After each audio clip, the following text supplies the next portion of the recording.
All right, now we're going to go on to 1-4, part 2 and part 3. It says complete the table. Evaluate, which means solve, each expression for x is equal to 5 and y is equal to 8. So this is the same thing we were just doing, but what do you notice? You should notice now there are two variables or two letters instead of just one. Same thing, guys. So if I have 3x plus 2y, they're just going to want you to say 3. Okay, well, x was 5. Don't forget your parentheses. Plus 2. What was y? Well, y was 8. So 2 parentheses 8. Okay, well, 3 times 5 is 15.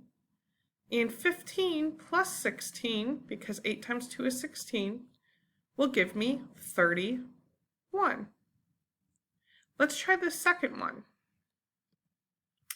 12x, well, 12x was times 5, times y, which is 8, divided by 20.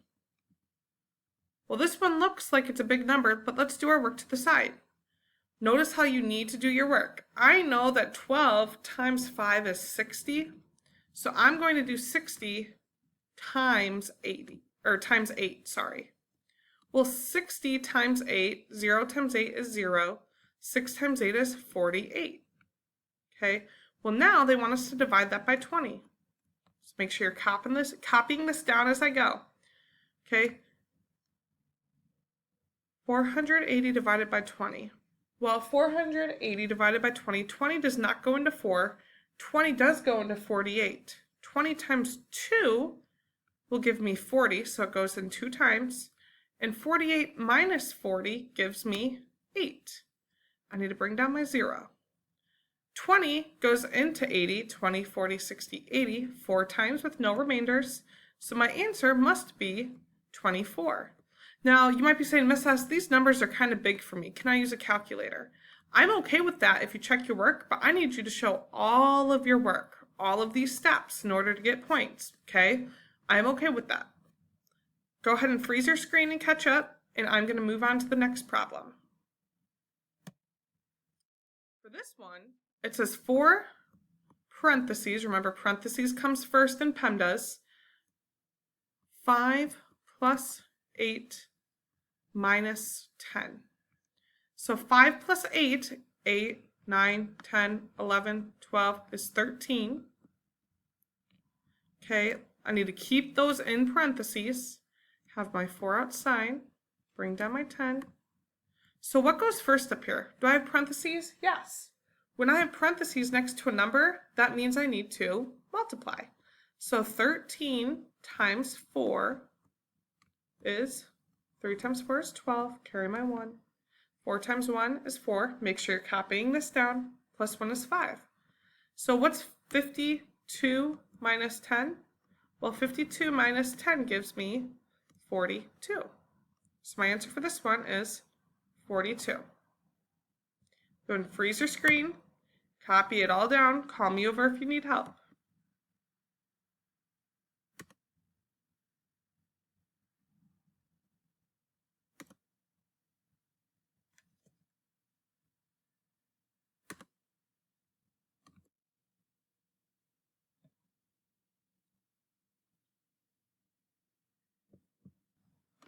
I want you to try this one on your own. I'll go ahead and get you started.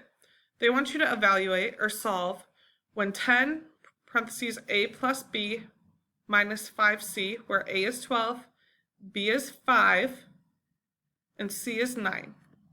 Okay, so I know I'm going to have 10 parentheses, a was 12. Notice how I left this in parentheses, plus b, which was 5, and parentheses, minus 6, well, it's not going to be 69. Don't forget, you need to put 6 parentheses 9. Show multiplication. So do I have parentheses up here? Yeah. So what do I need to do first? Well, 12 plus 5 is 17. I'm going to keep those in parentheses next to the 10.